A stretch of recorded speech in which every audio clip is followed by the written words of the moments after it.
peux montrer la caméra? Excuse-moi. Ok, c'est bon, vous voyez bien? Oui. C'est parti. Bonjour à tous, Gabriel et moi sommes deux étudiants de l'ECE Lyon et Paris, donc Gabriel à Paris et moi à Lyon. Et cette année, nous nous lançons dans la construction et la conception de notre propre voiture afin de participer à la FSG en 2026. Donc, Donc la FSG, si vous ne connaissez pas, c'est une grande compétition autour du monde qui regroupe des étudiants d'écoles d'ingénieurs, des étudiants d'écoles d'ingénieurs qui sont passionnés par le sport auto. Il y a beaucoup d'ingénieurs du sport automobile en F1, etc., qui ont fait avant la Formula Student. Donc c'est vraiment quelque chose de reconnu. Il y a des compétitions tout autour du monde. Actuellement, nous, on va avec Ares en Angleterre. Et donc nous, à terme, ce qu'on veut, c'est aller en Allemagne. Et donc on va vous présenter, c'est pour ça qu'on est là aujourd'hui. Donc pour vous mettre un peu dans l'ambiance, on va vous présenter deux vidéos pour vous montrer un petit peu l'ambiance, qu'est-ce que c'est la FSG, et un petit peu son ambiance. Donc il y aura d'abord le rollout de l'année dernière, non pas le rollout, c'est l'after movie de la FSG de cette année. Donc comme ça vous avez un petit peu l'idée d'à quoi ça ressemble. Et après il y aura la vidéo du record du monde de l'écurie AMZ pour vous montrer que la Formule 1 c'est quelque chose de sérieux et qu'on va aller battre des records. Donc, eux, ils ont le record du monde d'accélération pour un véhicule électrique. Donc en 0,9 secondes et quelques, ce qui est vraiment exceptionnel.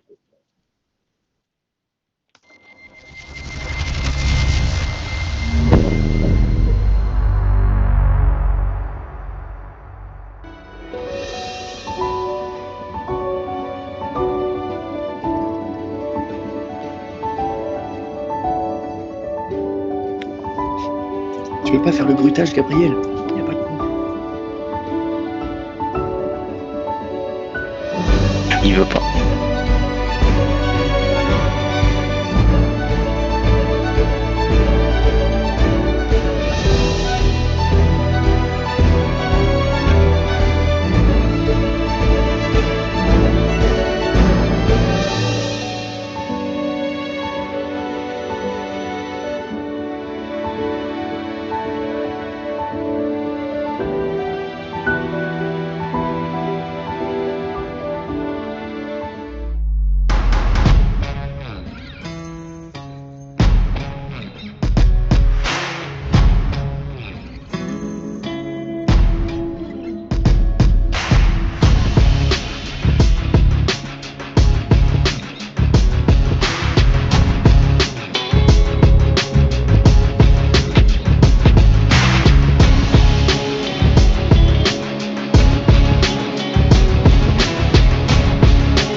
Donc voilà, ça c'était la vidéo du coup la présentation de la FSG. Je crois qu'il n'y avait pas de son, donc je vais essayer de modifier un truc. Euh,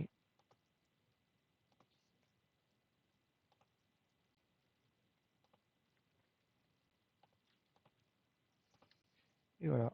J'espère qu'il y aura le son pour la deuxième vidéo maintenant.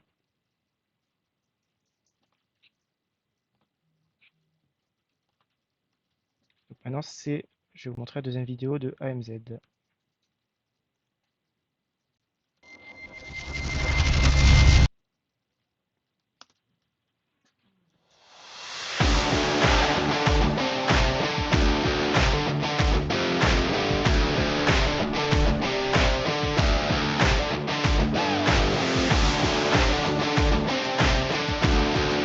On n'a pas le droit à avoir le son de Google. Je sais pas pourquoi, mais. Ah, il n'y a pas le son? Non, mais c'est Google. En gros, ça nous affiche que le partage d'écran, il est muté. Hmm. Commande juste par-dessus. Hein.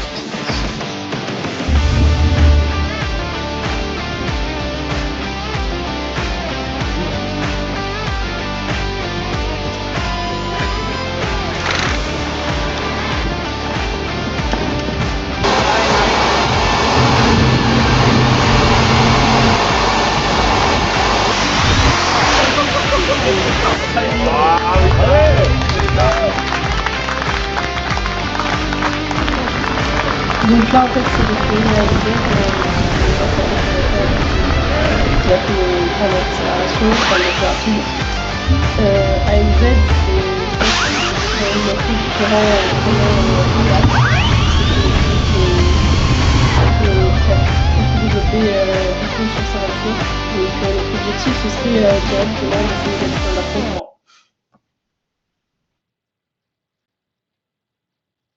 Donc voilà pour cette vidéo. J'espère que ça vous aura donné un petit avant-goût de ce que c'est la Formula Student et ça vous aura donné envie d'y participer. Donc, bah, je laisse Camille présenter Oui, cette partie-là. et les catégories. Donc, je pense que vous êtes un peu au courant qu'il y a plusieurs catégories. Nous, on est plutôt en motorisation électrique et on le restera parce que c'est ce qui a de l'avenir dans la Formula Student. Et dans cette catégorie, il y a deux sous-catégories, donc avec pilote et sans pilote, donc en autonomous driving. L'AFSG nous impose que notre voiture doive respecter plusieurs conditions pour participer à la FSG, comme pouvoir la piloter avec un pilote ou sans pilote. Donc, elle devra, dans tous les cas, pouvoir accueillir un pilote, ce qui nous permettra de participer donc aux deux catégories, aux deux compétitions.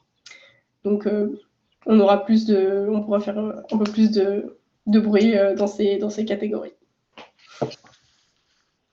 Donc, dans les épreuves pour notre catégorie, on a à la fois des épreuves statiques et des épreuves dynamiques. Donc, les épreuves statiques, ça va consister à présenter tout le travail qui a été fait en amont pour participer à la compétition. Donc, avec un business plan qui consiste à imaginer qu'on va utiliser notre technologie pour la vendre sur le grand public. Donc, on doit prouver qu'on est capable de gérer toute une ligne de production, de la conception jusqu'à la livraison d'un produit de bout en bout.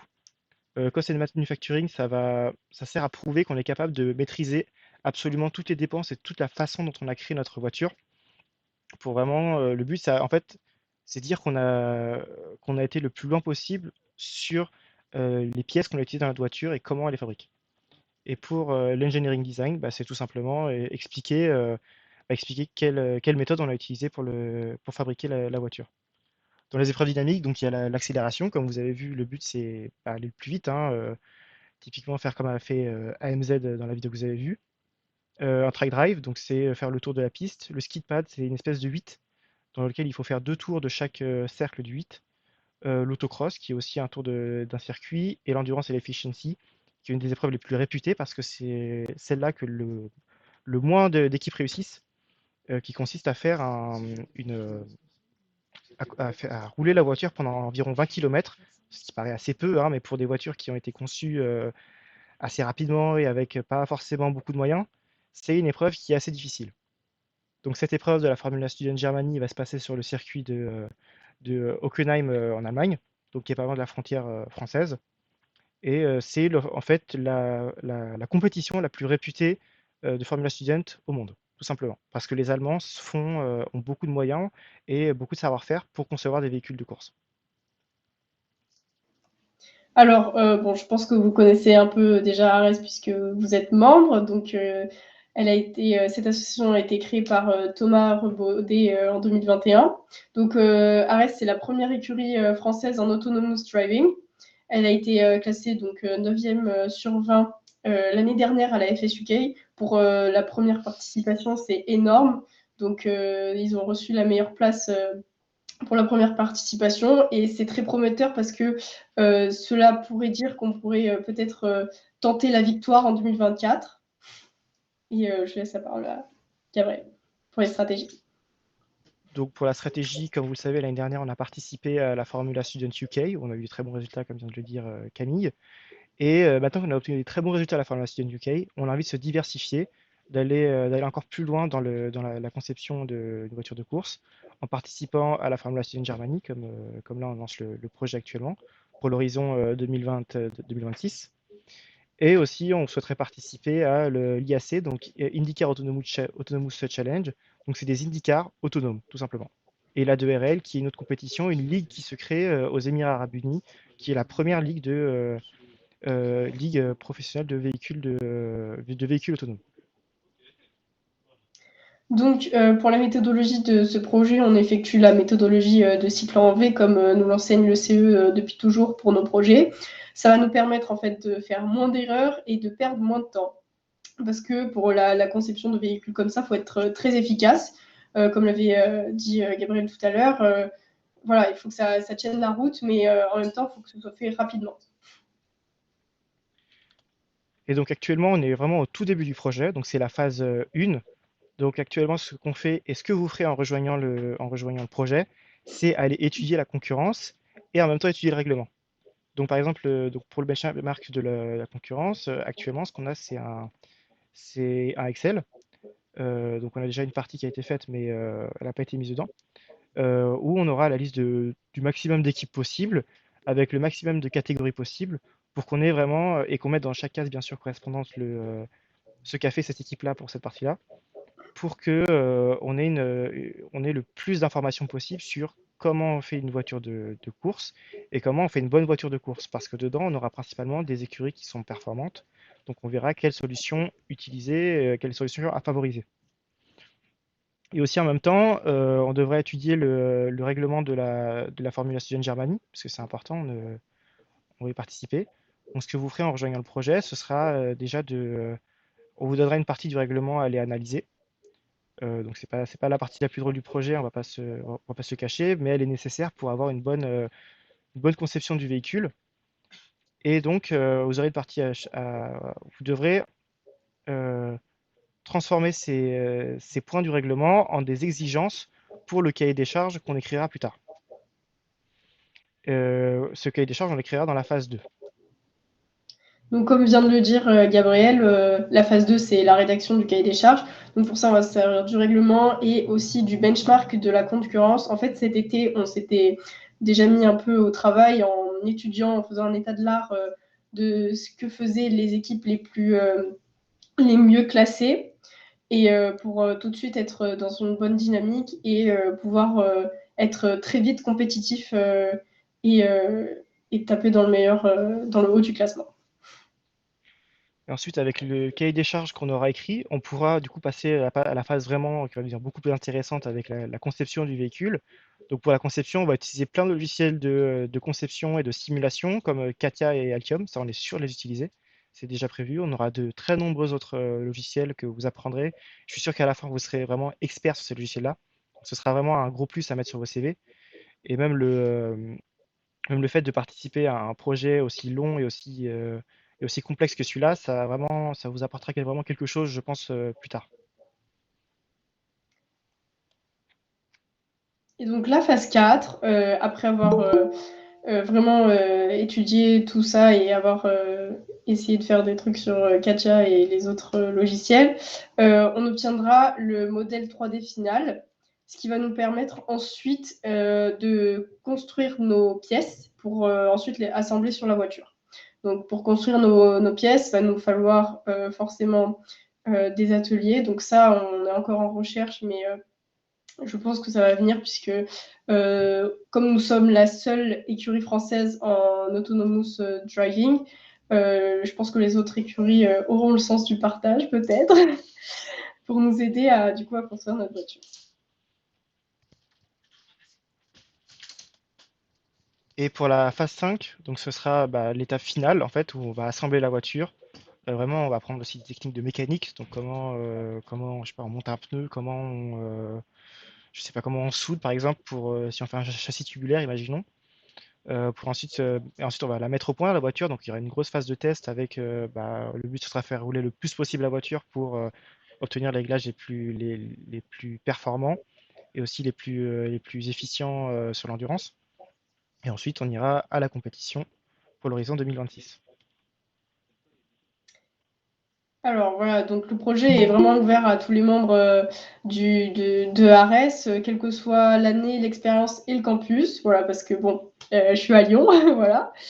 Et donc, en fait, il suffit juste de choisir le département qui vous intéresse et on va vous envoyer un petit lien Google Docs, Google Form pour pouvoir nous faire part de vos envies. Et puis voilà, on a hâte de commencer le projet avec vous.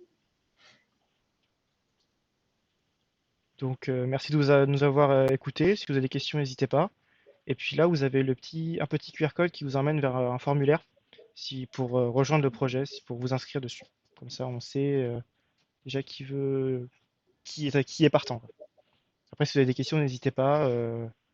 On est là, reste là, on va rester encore là un moment. Si vous voulez venir au local, je suis au local actuellement. N'hésitez pas.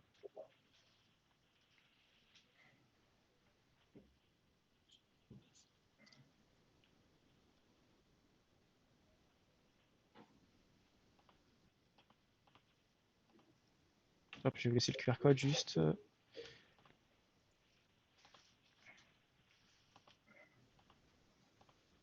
là, comme ça vous l'avez.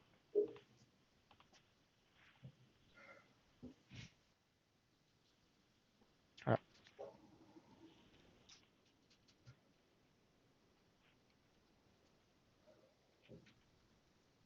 Est-ce que vous êtes intéressé ou pas? Ça vous.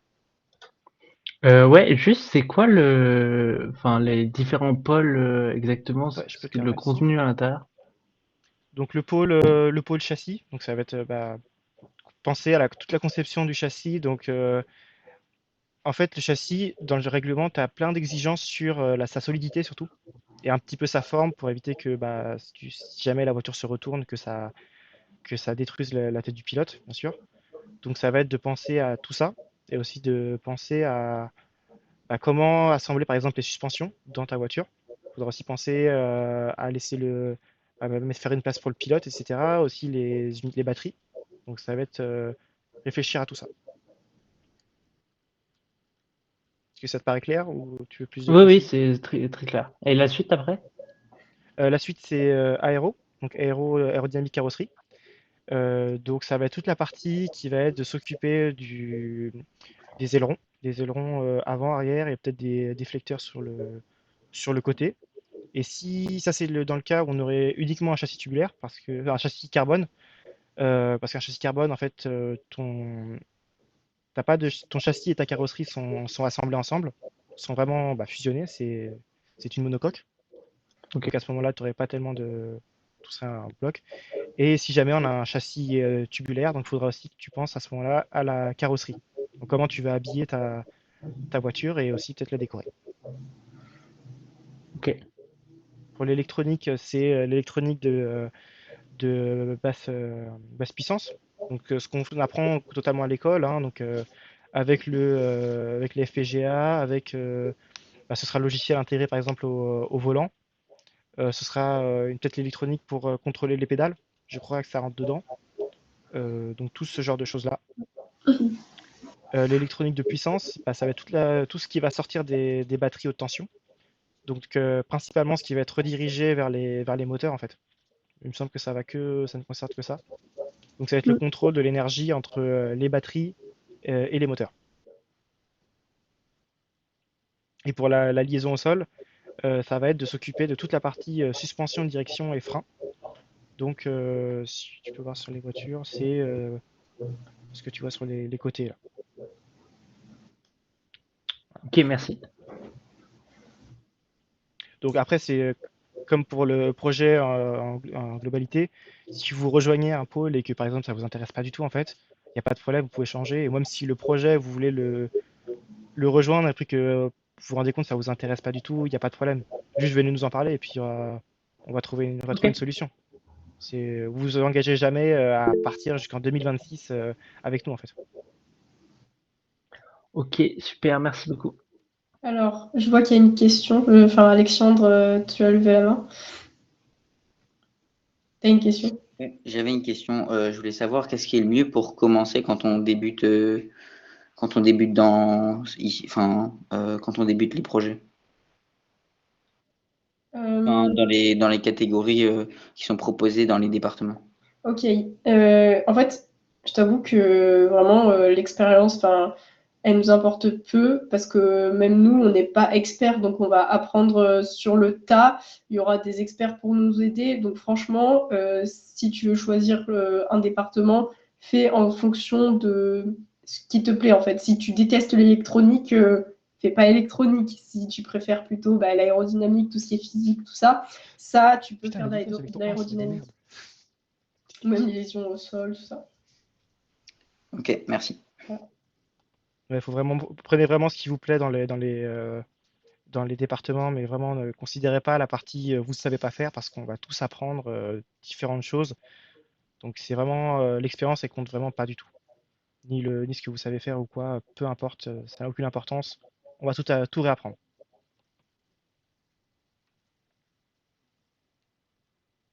Vous avez d'autres questions? Oui, Maxence, vas-y. Oui, bonjour. Moi, j'ai commencé à lire un peu le règlement et au tout début, ils disent que la voiture, elle peut concourir qu'une seule année et après, elle peut pas Oui. reparticiper à la compétition sauf un grand changement majeur. Du coup, on peut participer qu'en 2026 et il faudrait attendre de concevoir une voiture un peu différente ou on peut quand même reparticiper après? En fait, tu sais, c'est vraiment comme, je pense, enfin, c'est vraiment comme en Formule 1, par exemple, tu vois, en 2021, ils n'avaient pas la même voiture qu'en 2022, à la saison 2022, par exemple. Mais oui, à chaque année, faut qu'on change de technologie, tout ça, faut qu'il y ait des changements sur la voiture. Enfin, c'est une question je pense, si c'est juste pour les autres ou pas, parce que imaginez, on est super fort une année, on garde la même voiture, on écrase tout le monde en fait l'année d'après, donc faut que ça change et laisser la chance aux autres. Et du coup, c'est pour ça qu'ils veulent qu'on change à chaque année. Et bien, je sais pas comment on va s'organiser, mais je sais qu'en Formule 1, ce qu'ils font, c'est que vraiment il y a une équipe qui reste et qui s'avance sur l'année d'après, pendant qu'il y a une autre équipe qui travaille justement pour la voiture de l'année. Par exemple 2026, et du coup après il y a une autre équipe qui travaille pour celle de 2027. Je sais pas comment on va s'organiser pour l'instant déjà, ce serait bien d'arriver en 2026 avec une voiture, mais oui, ce sera quelque chose à prendre en compte. Alors après, dans Ok. les faits, en fait, ce qu'ils font à la compétition, à la fin de la compétition, c'est qu'ils prennent ton châssis et ils font un gros trou dedans, de manière à ce que si tu reviens l'année prochaine avec le même châssis, eh ben, ils savent tout de suite que c'est pas c'est pas enfin, c'est la même voiture.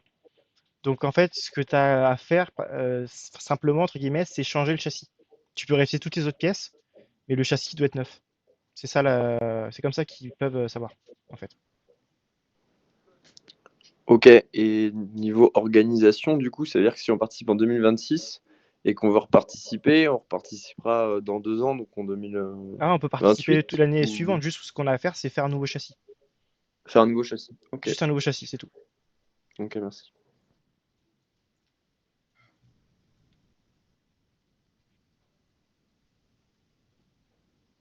Est-ce que vous avez d'autres questions?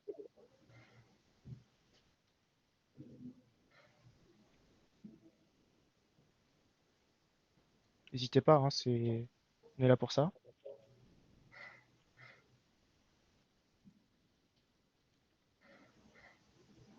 Alors, qui est intéressé du coup pour rejoindre le projet? Déjà, il y a des. Moi, c'est bon, je suis inscrit. Ok, super.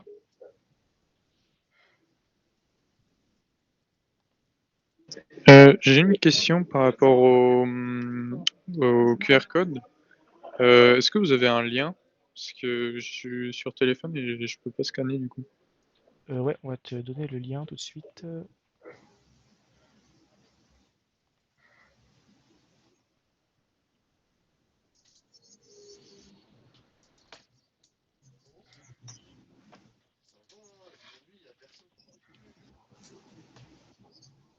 Arrête avec ton as. Merci.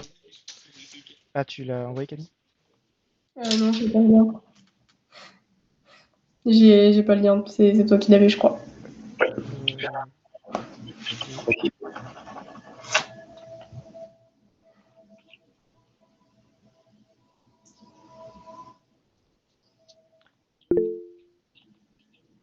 C'est bon, je viens de l'envoyer. Ok, super.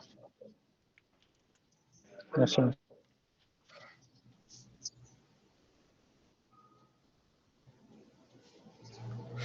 Donc n'hésitez pas à motiver vos potes aussi s'ils sont motivés un peu ou pas beaucoup, bah juste ils peuvent essayer. Si ça leur plaît, tant mieux. Si ça leur plaît pas, bah c'est pas grave, hein, ils nous disent et puis on passera à autre chose ou alors ils feront autre chose dans l'association. Mais il y a vraiment aucun problème à juste venir pour voir un peu ce qui se passe et puis bah si ça plaît pas, on pourra repartir.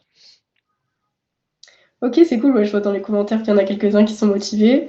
Non, je sais pas, je crois que t'es une fille du coup, ouais, je pense, enfin bref. C'est cool parce que ouais, il n'y a pas beaucoup de filles qui s'intéressent à ce milieu-là et je crois on est plusieurs dans l'association, donc franchement ça me fait plaisir parce que ouais, on manque cruellement de femmes dans ce milieu.